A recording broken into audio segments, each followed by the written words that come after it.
Hello guys, welcome to my channel cricket universe. First of all எல்லாருக்கும் sorry, ஏன்னா ஒரு 10 months பார்த்தீங்கன்னா video போட முடியல due to some technical issues. So இதுக்கப்புறம் நம்ம வீடியோஸ் எப்பவுமே ரெகுலராக வந்துடும். So keep following my channel. So இப்போ வாங்க வீடியோக்குள்ளே போகலாம். ஸோ நீங்கள் நம்ம பார்க்க போகிற கண்டென்ட் என்னன்னா, India vs England first ODI match தான் பார்க்க போகிறோம்.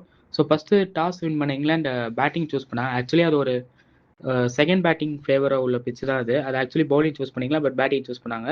ஸோ ஃபஸ்ட்டு பேட்டிங் ஆட வந்து இங்கிலாந்து வந்து பார்த்தீங்கன்னா ரொம்ப ஸ்ட்ரகிள் பண்ணி தான் ஸ்டார்ட் பண்ணாங்க. ஜாக்கோப் பெத்தல் ஒரு 14 ஆஃப் 31 பால்ஸ் அடிச்சாரு. பெண்டக்கேட் நல்லா ஸ்டார்ட் கொண்டு போனார், but தேவலாம் Lu shot Aadi out ஆயிட்டாரு 44 ரன்ஸ்க்கு. அண்ட் தென் பார்த்தீங்கன்னா ஜோ ரூட் நல்லா ஸ்டாண்ட் பண்ணி ஆடி இருந்தாரு. சொல்லி ஆகணும், ஜாஸ்பிரீத் பும்ராவும் பிரசிவ் கிருஷ்ணாவும் சூப்பராக பவுலிங் போட்டாங்க. ஓப்பனிங் ஸ்பெல் வந்து அவ்வளோ நல்லா இருந்துச்சு. அண்ட் தென் நெக்ஸ்ட் வந்து பார்த்தீங்கன்னா ஜோ ரூட் நல்லா ஸ்டாண்ட் பண்ணி ஆடி இருந்தார், பட் இங்கிலாந்து மிடில் ஆர்டர் டோட்டலாக கொலாப்ஸ் ஆயிடுச்சு. ஜோஸ் பட்லர் 5 ரன்ஸில் அவுட் ஆயிட்டாரு. ஹாரி ப்ரூக் கேப்டன் 1 ரன்ல அவுட் ஆயிட்டாரு. சாம் கரன் டக்கில் அவுட் ஆயிட்டாரு. ஒரு பக்கம் ரூட் மட்டும் பார்த்தீங்கன்னா நல்லா சாலிடாக நின்னாரு. ஒரு ஸ்டேஜில் வந்து பார்த்தீங்கன்னா இங்கிலாந்து வந்து வெறும் 107 for 6ன்னு இருந்தாங்க. அங்கேருந்து கண்டிப்பாக இந்தியா ஒரு 170 180 ரெஸ்ட்ரிக்ட் பண்ணிடுவாங்கன்னு பார்த்தா, அங்கேருந்து பார்த்தீங்கன்னா ஜோ ரூட்டும் லியம் தாவஸும் நல்ல பார்ட்னர்ஷிப் போட்டாங்க. 121 ரன்ஸ் பார்ட்னர்ஷிப் சூப்பராக பில்ட் பண்ணி இன்னிங்ஸை கொண்டு போனாங்க. நல்லா சிங்கிள்ஸ் ஆடி ரொட்டேட் பண்ணி ஸ்ட்ரைக் ரொட்டேட் பண்ணி ஈஸியாக இன்னிங்ஸை நல்லா டெவலப் பண்ணி கொண்டு போனாங்க. ஜோ ரூட் வந்து பார்த்தீங்கன்னா 76 ஆஃப் 76 கடைசி வரைக்கும் நின்று நாட் அவுட்டாக இருந்தார். லியம் தாவஸன் ஒரு நல்ல ஒரு கிளாசிக் விண்டேஜ் ஓடிஐ இன்னிங்ஸ் ஆடினார். 68 ஆஃப் ஜஸ்ட் 83 பால்ஸ், அதில் 6 4 ஒரு 6 அடிச்சாரு. ஸோ நல்லா இருந்துச்சு அவர் இன்னிங்ஸ் பார்க்க. ஃபைனலாக இங்கிலாந்து வந்து பார்த்தீங்கன்னா 258 ஆல் அவுட் ஆயிட்டாங்க. ஒரு ஸ்டேஜில் இந்தியா வந்து கண்டிப்பாக ஒரு 170 180 ரெஸ்ட்ரிக்ட் பண்ணாங்க. பார்த்தா 270 258 வரைக்கும் விட்டுட்டாங்க டார்கெட்டை.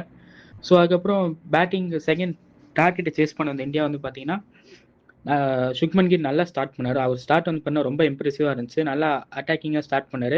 பட் அந்த எதர் ஹேண்ட் ரோஹித் சர்மா வந்து கொஞ்சம் ஸ்ட்ரகிள் பண்ணியிருந்தார். அண்ட் அட் தி எண்ட் ஒரு 11 ரன்ஸில் அவுட் ஆயிட்டாரு.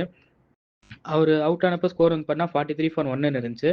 கோலி வந்தார், நல்ல ஒரு ஷாட் அடிச்சார் பவுண்டரி. ஆனால் திருப்பி வந்து அவரும் 5 ரன்ஸில் அவுட் ஆயிட்டாரு.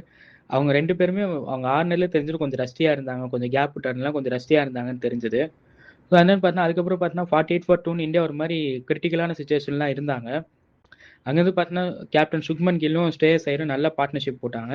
ஸ்ரேயஸ் ஐயர் நல்லா ஸ்டாண்ட் பண்ணி விளையாண்டாரு. 35 ஆஃப் 53 பால். சுக்மன் கில் நல்லா அவருடைய பவுண்டரி சிட்டிங்கும் அவ்வளோ நல்லா இருந்துச்சு பார்க்க. நல்லா அப்படியே கண்ணில் ஒத்திக்கலான்ற மாதிரி இருந்துச்சு. அவ்வளோ நல்ல ஷாட்ஸ் எல்லாமே ஒன்றும் அவ்வளோ அவர் பேட்டிங் பார்க்க அவ்வளோ கிளாஸாக எலிகன்ஸாக நல்லா இருந்துச்சு.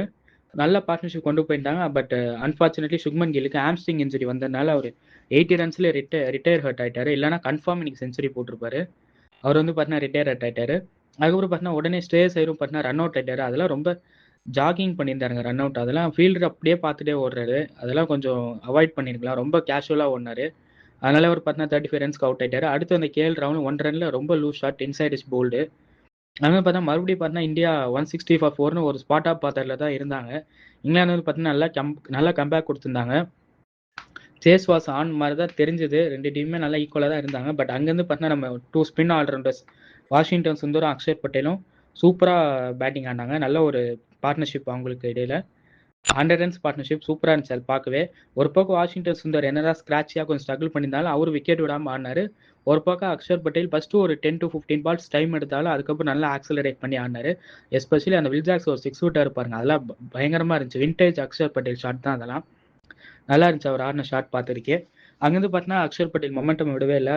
நிறைய பவுண்டரிஸ் அங்கங்கே அடிச்சிருந்தாரு. எஸ்பெஷலி ஜோப்ரா ஆச்சரில் நல்லா டேக் டவுன் பண்ணார். 2 4s கண்டினியூஸ் ஆகிடுச்சு. ஸோ அங்கேருந்து பார்த்தீங்கன்னா இந்தியா வந்து நல்லா ஆடி அந்த மேட்ச்சை ஈஸியாக கம்ஃபர்டபுளாக வின் பண்ணிட்டாங்க நம்மளோட 2 ஸ்பின் ஆல்ரவுண்டர்ஸ்னால. அக்ஷர் பட்டேல் ஒரு 57 not out of 52 balls and Washington Sundar ஒரு 52 நாட் அவுட் 63 பால்ஸ். அவர் தான் 6 அடிச்சா ஒரு 50 கம்மி பண்ணி மேட்சை முடிச்சு வைப்பார். And then player of the match பார்த்தீங்கன்னா நம்ம அக்ஷர் பட்டேல் தான். ஏன்னா அவர் பவுலிங்லேயே நல்லா சூப்பராக போட்டார். ஒரு ஃபஸ்ட்டு 7 ஓவர் என்னதான் ஒரு பயங்கர எக்ஸ்பென்சிவாக இருந்தாலும் அதுக்கப்புறம் நல்லா கம்பேக் கொடுத்து ஒரு 4 விக்கெட் எடுத்தார் 4 for 62ன்னு. அவர் இன்னிங்ஸ் பார்க்கவே ரொம்ப நல்லா இருந்துச்சு. பவுலிங்கும் நல்லா போட்டார், பேட்டிங்கும் ரொம்ப நாள் ஆனார் ஃப்ளூயண்ட்டாக. ரொம்ப நாள் கழிச்சு அக்ஷர் பட்டேல்னு ஒரு இன்னிங்ஸ் இந்த மாதிரி பார்க்குறோம். ரொம்ப வருஷம் ஆச்சு, ஒரு 2 years இருக்கும் அவர் இந்த மாதிரி நாக்ஸ் ஆடி. இப்போ தான் நம்ம பார்க்குறோம். So feel happy for him. And இந்தியாவுக்கு நல்லபடியாக ஃபர்ஸ்ட் ஓடிஐ மேட்ச் ஜெயிச்சாங்க. So let's hope second and third ODI நல்லா கம்பேக் பண்ணுவாங்கன்னு கைஸ். அதான் இதே மாதிரி நம்ம சேனலில் இதே மாதிரி ரெகுலராக அடுத்தது வீடியோஸோட நம்ம சேனலை கண்டிப்பாக ஃபாலோ பண்ணுங்கள், வாட்ச் பண்ணுங்கள், லைக் பண்ணுங்கள், சப்ஸ்கிரைப் பண்ணுங்கள், கமெண்ட் பண்ணுங்கள். Thank you guys.